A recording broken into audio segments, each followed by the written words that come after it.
लगता है तुम्हारे अब्बू को पता नहीं है। मैं उसको सामना करना ही नहीं चाहती। उसकी नजर में हमारी कोई इज्जत नहीं रही। क्या वो भी है खुश नसीब? मैं तो अब्बू से बात करूंगी, उन्हें भी पता चले कि उनकी जरा सी लापरवाही की वजह से मैं किस मुश्किल में पड़ गई। तुम्हें इतनी अच्छी, इतनी प्यारी, साफ दिल, साफ गो लड़की मिली है। अभी शादी कहाँ हो रही है? मेरा मतलब अभी थोड़ी हो रही है। फहाम शादी अभी होगी। दामाद नजरों से गिर जाते हैं अपनी ऐसी ऊंची हरकतों के साथ कि जब मुझे कोई चैलेंज करता है तो मैं किसी भी हद तक जा सकता हूँ।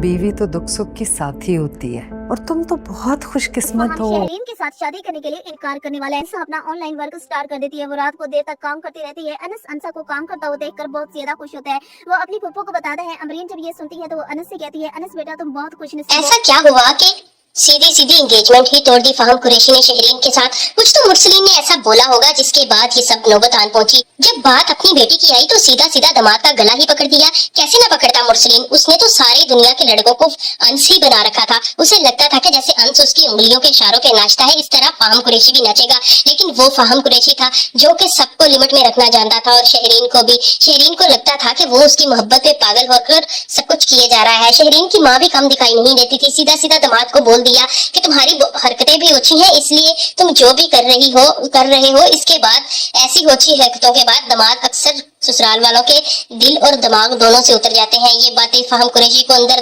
तक शर्मिंदा कर देती हैं। जबकि फहम कुरैशी की माँ उसे कहेगी कि तुम्हें शादी अभी के अभी करनी होगी शहरीन के साथ। फहम कुरैशी जब ये शादी तो करना ही नहीं चाहता था, वो चाहता नहीं कि मेरी शहरीन के साथ शादी हो, इसलिए वो पूछता है कि मेरी शादी किससे होगी। इधर अंस की पुप्पो बताती है अंस को कि तुम्हें तो खुश होना चाहिए, तुम खुश नसीब हो कि तुम्हें अंसा जैसी लड़की मिली है जो अपने खामन की फर्माबरदार भी है और एहसास करने वाली भी है। इसीलिए उसने खुद काम शुरू किया ताकि तुम्हें गिल्टी फील ना हो। तुम्हें तो फख्र होना चाहिए अंसा पर। लेकिन एक दफा तो अंस बहुत ज्यादा फेडअप हो चुका था दादा जान की बात सुनकर। उसे लगा था कि अंसा को जॉब नहीं करनी चाहिए। क्या मैं लूला लंगड़ा हूँ जो कमा नहीं सकता? लेकिन जैसे ही पुप्पो अमरीन बात करती है तो उसकी सारी नेगेटिविटी और हर चीज खत्म हो जाती है। उसे लगता है कि अंसा बिल्कुल ठीक कह रही थी, मैं ओवर थिंकिंग कर रहा हूँ। मियाँ बीवी को दोनों को मिलकर कमाना चाहिए। दूसरी तरफ मुरसलीन जो कि अंस के लिए तंग दिल था और तंग नजर था, अपने बेटे के लिए तो बादशाह ही बन बैठा। अपने बेटे को गाड़ी भी गिफ्ट कर दी और सीधा सीधा लाकर ऑफिस का मालिक बनाकर बैठा दिया। क्या ये इतने काबिल था शयान कि उसको इतनी बड़ी अपॉर्चुनिटी मिलती जो कि मुरसलीन ने दी है? मुझे तो ऐसा लगता है कि जैसे इसका बिजनेस अब डूबने वाला है, जो कि शयान अपने हाथों से बर्बाद करेगा। सिर्फ बर्बाद ही नहीं बल्कि वो किसी एक के साथ हसद निकालेगा। कोई भी उसके बारे में कुछ कहेगा तो वो उसको सीधा सीधा जॉब से फायर करेगा, जिस तरह वो हर किसी के साथ करता था। लेकिन अंसा और अंस भी कोई पीछे नहीं रहेंगे। उन्होंने ऑनलाइन जॉब स्टार्ट की है, घर रहकर काम करेंगे दोनों मिलकर और अपनी जिंदगी को रोशन बनाएंगे, जो कि इस ताईजान से जरा भी बर्दाश्त नहीं होगा कि अंस अपने पांव पर खड़ा हो जाए और अंसा भी उनके मुकाबले पर आ जाए। अब मुकाबला तो शुरू हो चुका है। शयान दिन ब दिन नीचे आएगा और अंस हमेशा की तरह ऊपर जाएगा।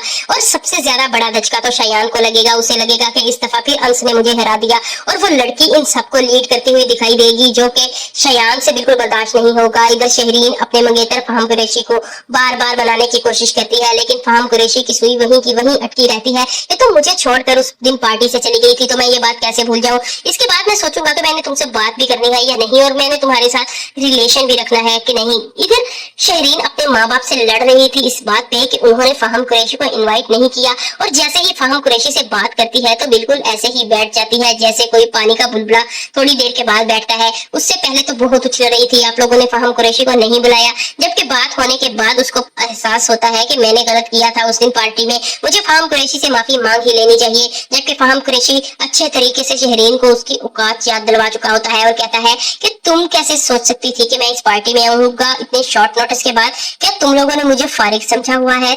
क्या इनविटेशन देने का यही मेथड होता है हमारे?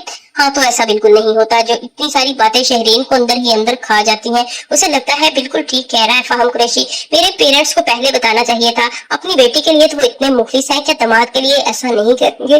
अंश जैसे ही जाकर दादा जान के पास बैठेगा तो दादा जान उसे बहुत ज्यादा मायूस दिखाई देगा और कहेगा कि तुम्हारे हक पर डाका डाला है शयान ने, तुमने अपने हाथों से फैक्ट्री उनके नाम की थी, काश तुमने मेरी बात मान ली होती तो इस सब पर तुम्हारा राज होता। लेकिन अंश वैसे का वैसा ही होता है जिससे पहले खड़ा हुआ था। बोल देता है कि मुझे इन चीजों की जरूरत नहीं है दादा जान, मैं आपको पहले भी बता चुका हूँ, अभी बता चुका हूँ, मेरे लिए रिश्ते अहमियत रखते हैं, ये दौलत जायदाद मेरे किसी काम की नहीं। दादा जान को बहुत गुस्सा आता है शयान पर, और सबसे ज्यादा तरस आता है अंश पर। वो बोल देता है, अंश बेटा तुम्हारी नेकी किसी दिन इंशाल्लाह अल्लाह ताला तुम्हें वापस जरूर लौटाएगा। तुमने नेकी की है मुरसलीन के बारे में, लेकिन अगर तुम्हें ये पता चल जाए कि मुरसलीन तुम्हारे बारे में क्या सोचता और कहता है तो तुम कभी भी मुरसलीन से आंख ना मिला सको और ना ही उनसे बात करने की हिम्मत करो और ना ही गवारा करो कि वो तुम्हारे साथ भी आकर बैठे। दादा जान की परेशानी तो बिल्कुल जायज थी। जहाँ पर शयान बैठा था आज अंश बैठा होता। अगर ये अपने हाथों से ही अपने पाँव पे कुल्हाड़ी ना मारता, ना उसके नाम फैक्ट्री का आधा हिस्सा करता। दादा जान बार बार अंश को इस बात की तरफ लेकर आते हैं, लेकिन उसकी बीवी इस बात पर तो एग्री नहीं होती। वो बार बार झुठला